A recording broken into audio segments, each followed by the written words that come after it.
Training camp preview coming up with our buddy Ryan Matthews from Pride of Detroit. You are Locked On Lions, your daily Detroit Lions podcast.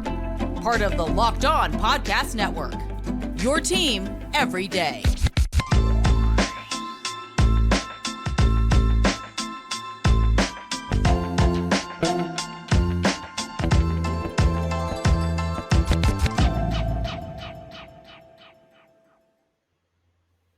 All right, let's do this, everybody, on a Wednesday, 7/19, July 19th, and a Thursday, July 20th. It's Locked On Lions on the Locked On Podcast Network. Indeed, your team every day. Matt Derry with you.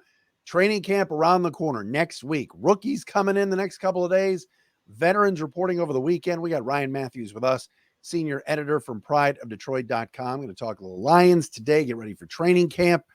Amon-Ra St. Brown seems to be getting snubbed on a lot of lists. We'll get into that. Somebody at POD just wrote a big expose on Alex Anzalone. I woke up to that today. That was very, very interesting. We'll talk some expectations as well with Ryan. Find us on Twitter at Derry Speaks, at Locked On Lions. We are on Threads at The Real Matt Derry. Facebook page as well is there for you. And of course, we welcome those of you watching on the Locked On Lions YouTube channel. Please subscribe. Thanks to our everydayers who are out there checking us out each and every right here on Locked On Lions. Ryan, good to see you. Thanks for coming on, my friend. Anytime, Matt. I really appreciate the opportunity and always love chatting with you, man. No question about it. How you been? You ready for this thing to get started next week? Maybe the most excited I've been in a long time for Lions football, and obviously from the ticket queue lines for Ticketmaster for training camp this morning, it seems like everybody's just as excited about Lions football too. Yeah, I saw at 10 a.m. they had put out the release and I guess the sort of the advertisement about, hey, look, you can get tickets this morning at 10 a.m. I'm assuming. I mean, those got to be long gone by now. Oh yeah, I jumped in a queue and there were over 3,000 people ahead of me. Wow. I mean, this will be the training camp, I think, Matt, where they look at Allen Park and they say, we can't handle this kind of humanity here. We need to upgrade and we need a bigger space. So you didn't get any tickets, I take it. No, I think I'll work some magic with Jeremy and get some press credentials, huh? Get Jeremy and Eric on the case. We love those guys at Pride of Detroit, prideofdetroit.com, of course.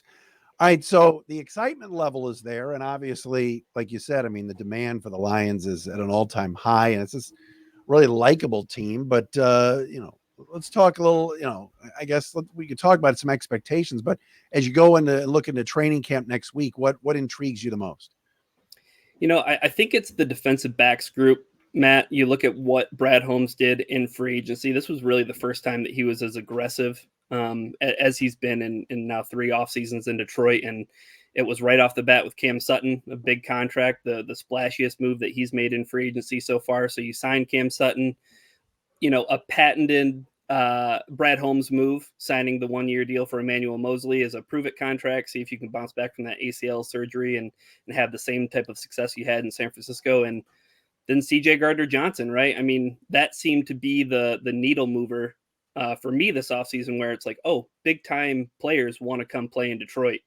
And those 3 guys figure to be starters, right? If Mosley is healthy, Jerry Jacobs is there. They drafted Brian Branch. There's a lot of interesting pieces that are going to fit into that defensive backs group. Tracy Walker coming back from his Achilles injury. I'm most intrigued to go to training camp and see the calculus, see the rotation, and see where these guys are playing and lining up. You mentioned the DBs.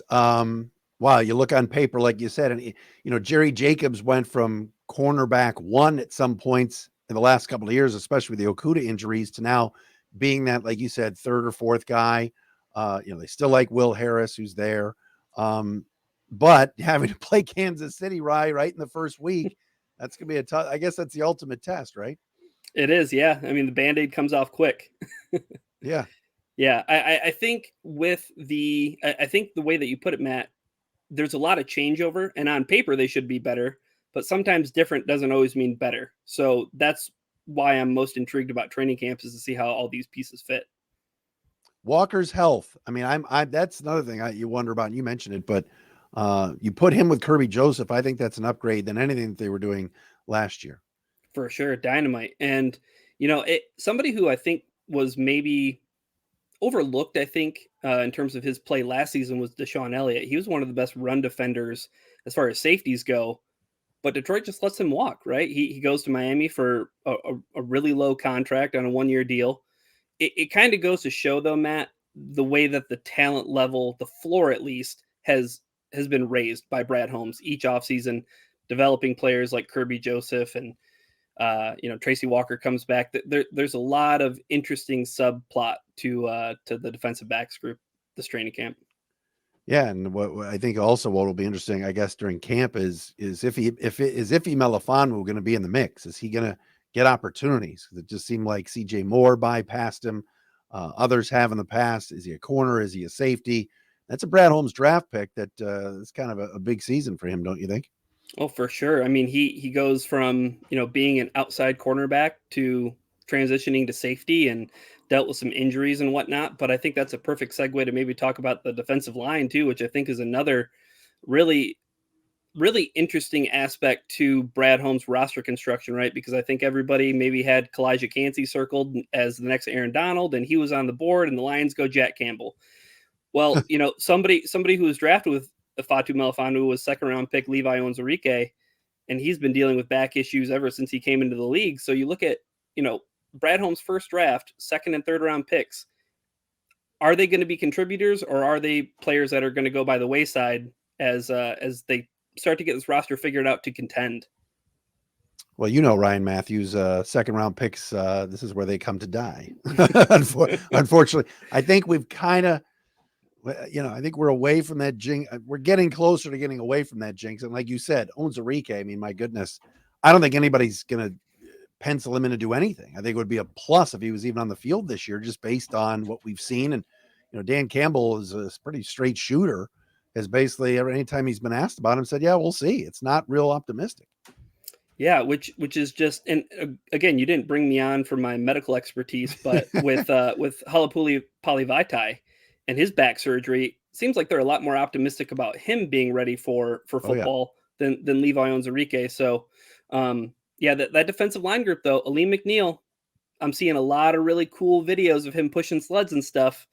I want to see him make that jump because he's going to be very, very important and critical to the interior of that defensive line that seems kind of paper thin. It is. I'll be interested in seeing how Covington plays and if Broderick Martin offers up anything. I mean, that was a pretty high draft pick for a guy that everybody said they reached on. The edge spot interests me because it's like, where are all these guys going to play? Romeo Okwara is healthy. Charles Harris is back on a pay cut.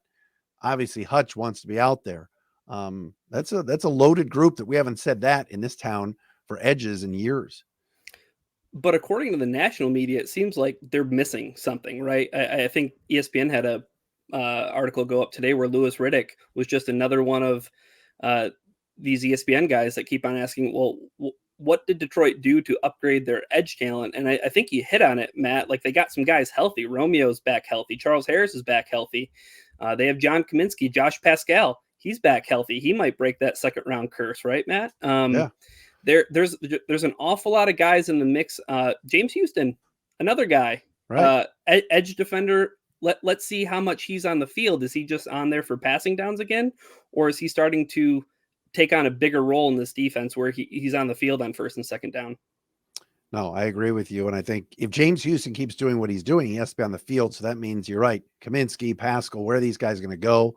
Will they move Hutch inside on some third downs? That's a good problem to have, though. How many times over the last few years did we just talk about they can't get to the quarterback? Kirk Cousins comes into Ford Field and throws for 400 yards. It's because nobody touched him. Now it's, yeah. I'm with you. I think people aren't seeing that. I think it's a pretty good group. It is a good group, and it has a lot of depth. And the defense, I think, as a whole, kind of speaks to that in terms of they have a lot of depth, but which guys are going to step out and stand out and be stars? Because I think that's what Detroit desperately needs, right? Maybe on both sides of the football. They lack kind of like that star power in terms of, you look at some other teams hanging around the league like the Pittsburgh Steelers. Well, they have TJ Watt. He's a bona fide sack artist. He's a player that's going to keep the Steelers in the talks, right? And maybe in contention in their division. But do the Lions have those star players? They might, right? Aiden Hutchinson might be a guy, Matt. And they might have a few others, but we'll see. Wait, I read on your site today that Alex Anzalone is he's the straw that stirs the drink. We all thought that, right? We all thought that when Brad Holmes re-signs him to the contract he did in the offseason. I think that was maybe the biggest surprise to me, Matt. It was to me too, but I know they love him, and he's got that New Orleans tie with certainly Campbell and Aaron Glenn. Yep. So I'm sorry, future head coach Aaron Glenn, formerly of your favorite team, the New York Jets. By the way, do we want to discuss that at all? Or might want to table that one for now. Oh my gosh. Yeah. But the Alex Anzalone thing is pretty interesting to me in the standpoint that they go and they draft Jack Campbell, right? And Right. It seems like those guys, ostensibly, they want them playing kind of the same position. They want them as the Mike linebacker. Jack Campbell, if Brad Holmes, sees him as being the guy who wears the green dot. So how does that all shake out? Are you still getting Malcolm Rodriguez on the field? Is Derek Barnes taking another step? Yeah. A lot of interesting pieces to that equation as well. No question about it. All right, we come back. We'll talk to Ryan a little bit about the offense. Got a lot into the defense. Got to ask him about the kicking situation. We could maybe wager a bet on FanDuel on who the kicker for the Lions will be this year. Baseball season's in full swing. We got exhibition games are coming up. Isn't that crazy? In the NFL preseason, no better place to get in on all the action than our friends at FanDuel, America's #1 sports book. Right now, new customers do get that no sweat first bet up to $1,000, up to $1,000 back in bonus bets if your first bet doesn't win. Just go to FanDuel.com/lockedon and join today. Over under, we've talked about it. I'll ask Ryan about it. 9.5 for the Lions. You go over, you go under. You can get in on it at FanDuel.com/lockedon. Go there now. Snag that no sweat first bet up to $1,000 when you join today. FanDuel is the official partner of the Locked On Podcast Network and Major League Baseball.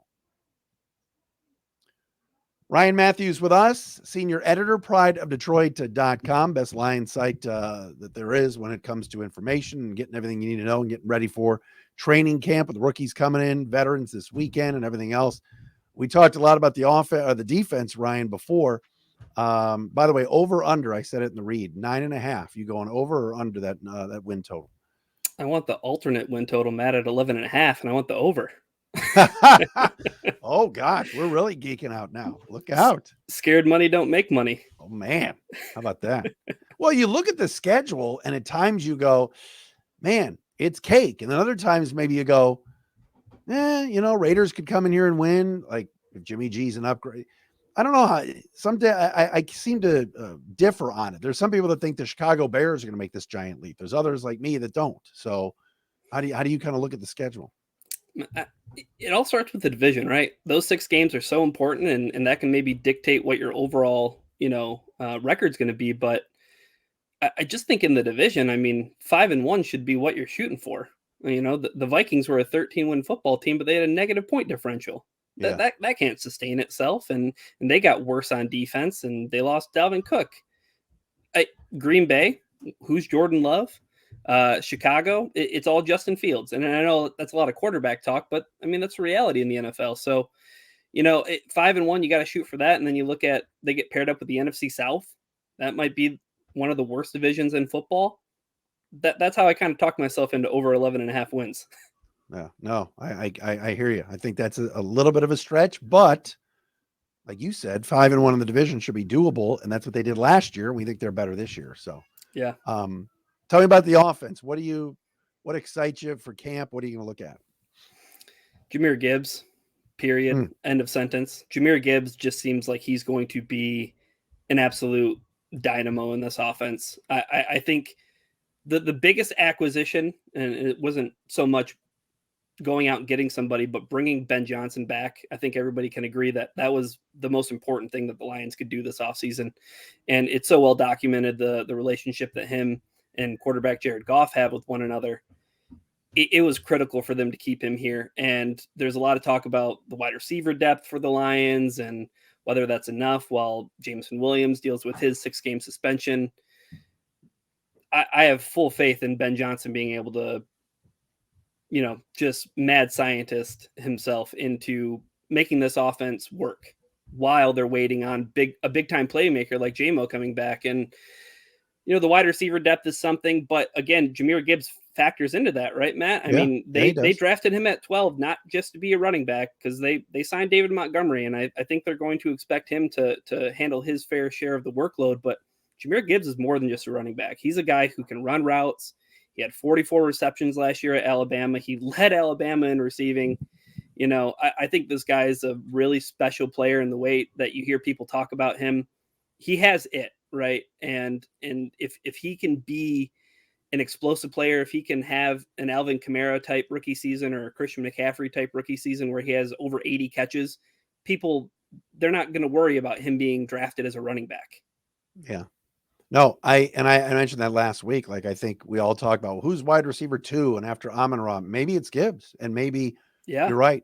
Putting him all over the field is, Ben Johnson's licking his chops. There might be a lot of situations where Montgomery and Gibbs are on the field together, but they're not standing next to each other, and that's okay. This is, like you said, 2023. This is not.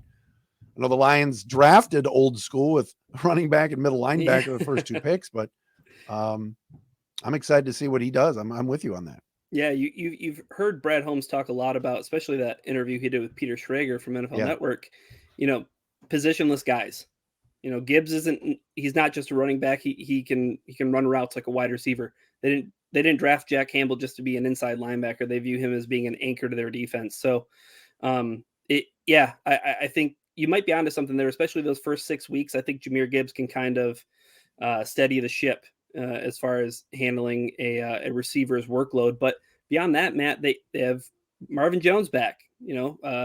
Familiar face in Detroit, and he's a guy who you can maybe expect to kind of steady the ship in those first 6 weeks. Maybe that's why they grabbed him. Josh Reynolds is a guy who in spurts it looks like he can be Jared Goff's security blanket. And I think Amon-Ra, though, a lot of people are overlooking the guy. He stacked a couple of very good seasons, especially, he emerged in the second half of that rookie season when Ben Johnson started designing up some plays. I think he's on the cusp, right, Matt, of being a top 10 wide receiver in this league. I think he should be there now. When I saw the Madden rankings, and I'm an Amari Cooper fan, I think he's a good player. D Hop is good, and obviously is now going to Tennessee, and that's, they've signed so many veteran receivers over the years where, try to resurrect careers there. But Amon-Ra's gotten snubbed a little bit on some of these lists lately, hasn't he?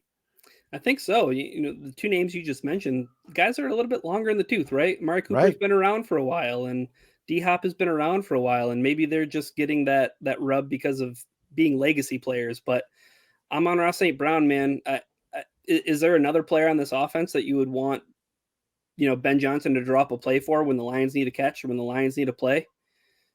No. I think he's your guy. He's your guy, and maybe he's being undervalued because he plays the slot position, and it seems like those guys are a dime a dozen. But the really good ones, like who I think Amon-Ra St. Brown is, he's a guy who really stirs the drink in Detroit. No question about it. And that's his room, that wide receiver room. And you think for a guy only entering his 3rd year, maybe, like you said, Marvin comes in, Josh Reynolds has been around longer in the league at least, but he owns it, man. And I think now too, with the addition of Sam Laporta, look out, right? I think that opens up the field for more possibilities for St. Brown. Don't you think? It does. I think I keep going back to looking at this football team, the way it's being constructed, and there are a lot of comparisons to the San Francisco 49ers. Christian McCaffrey is a running back who runs and catches passes. Deebo Samuel is a guy, again, they were having, a lot of talks about, hey, if he's playing running back and he's playing wide receiver at an elite level, how much money do you pay a guy like that?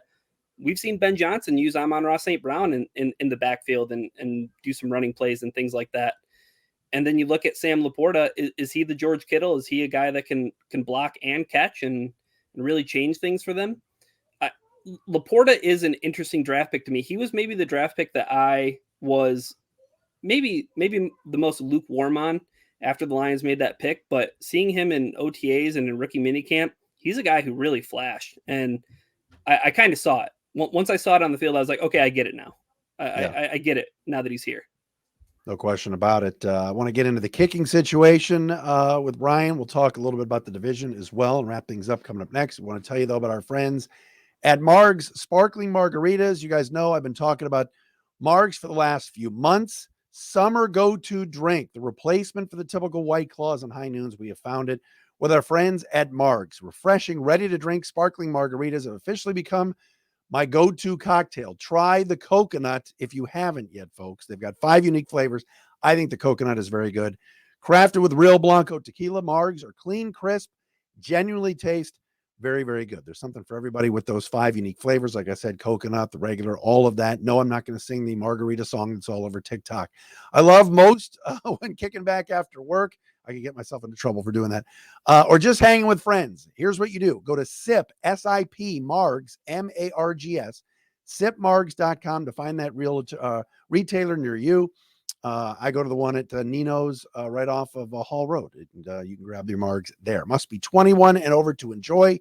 Cheers, and please drink responsibly. I'm wrapping up with Ryan Matthews here on a Wednesday edition of Locked On Lions. Check out Ryan's stuff at prideofdetroit.com. You can follow him on Twitter at Ryan_POD. Kicking situation's interesting. I said the other day, Robbie Gould wants in. He wants to be in a warm weather place or a dome place. And here are 3 guys. I've never seen this before. 3 guys competing for the job. And we were used to Jason Hansen days and Eddie Murray days and Matt Prater. What is your take on the Badgley, Romo, Riley Patterson scene down in Allen Park?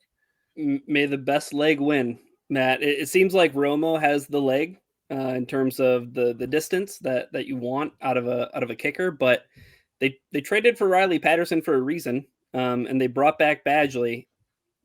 I don't think it's one of those situations though where you look at, if you have 2 quarterbacks, you don't have a starter, but if you have 3 kickers, you're going to have to settle on one of them. And I don't think none of them are perfect. Right.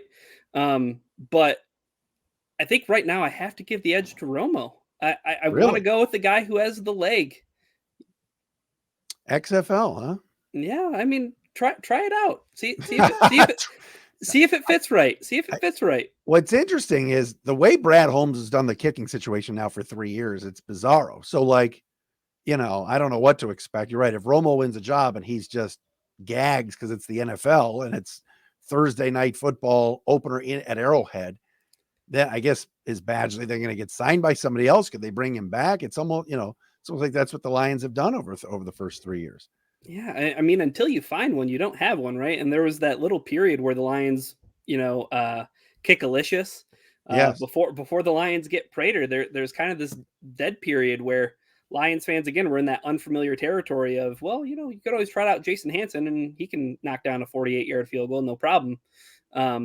But again, I think the whole kicking situation kind of comes back to how aggressive Dan Campbell is on 4th downs, right?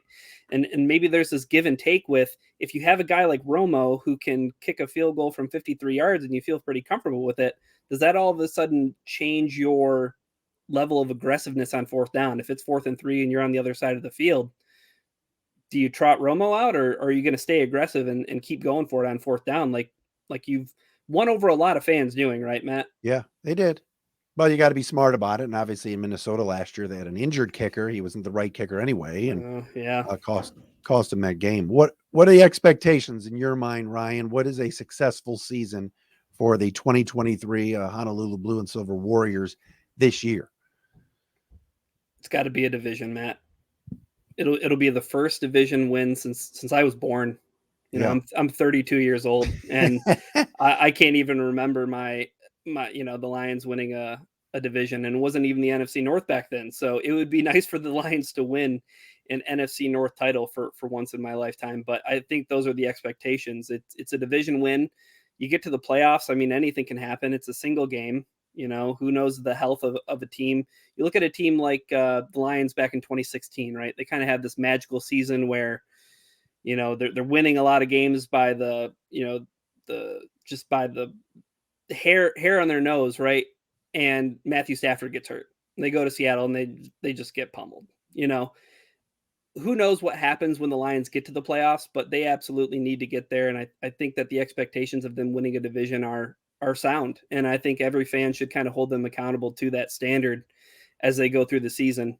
It's going to be really important though, Matt, that they get off to a start that isn't 0 or whatever, or 1-6. That's going to be the most critical thing is how they come out of the gate. And like you mentioned, there is kind of spots in their schedule where it's like, oh man, that could be pretty tough. And I think that's the beginning of the season, Chiefs and Seahawks. Those are some pretty good football teams. You got to come out, you got to win some games and get things headed in the right direction. But I mean, 10-11 wins doesn't seem like, too high of expectations for Lions fans. Give me 30 seconds. What team is going to push the Lions in the division the most, do you think? I've been going back and forth with Jeremy and Eric on this, and they think it's the Packers because of their defense. I think it might be the Chicago Bears. Oh, if Justin Fields, if he can do something, if he can put something together, they made some splashy free agency moves when they, signed some linebackers. But DJ Moore, I don't know. You look at the rest of the NFC North, Matt, and who knows, right? It could be any of those teams, but I guess I'll stamp my ticket and say the Bears. Ryan Matthews, Pride of Detroit. Appreciate your time, brother. Great to see you. Always, Matt. Thank you. There he is, Ryan, with us here on this Wednesday edition of Locked On Lions. We got more to come tomorrow and Friday. We continue our first-time Pro Bowler list. We'll see you tomorrow right here on Locked On Lions.